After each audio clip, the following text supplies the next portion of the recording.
Ito yung mga nakakatawang video ni Kevin Durant.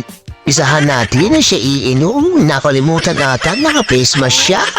Boy, hubatin mo muna ang face mask mo. At dito naman tingnan nyo parang bakla si Kevin Durant di pagyapos pa kay Trae Young. Piling pogi ka naman dyan, may pangganyan ka pa. Sino bang tinatawag mo, chicks o boy?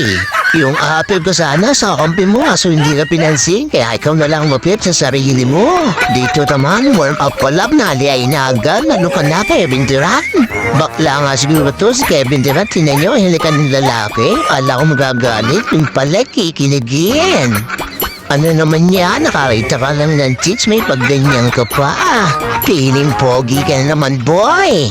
Bago ang lahat, i-shoutout ko muna ang aking 118k followers. Welcome po kayo sa Ron Quijano. Maraming salamat po.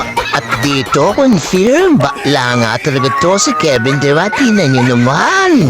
Apilantik ang mga kamay. Diyos ko po, Rode.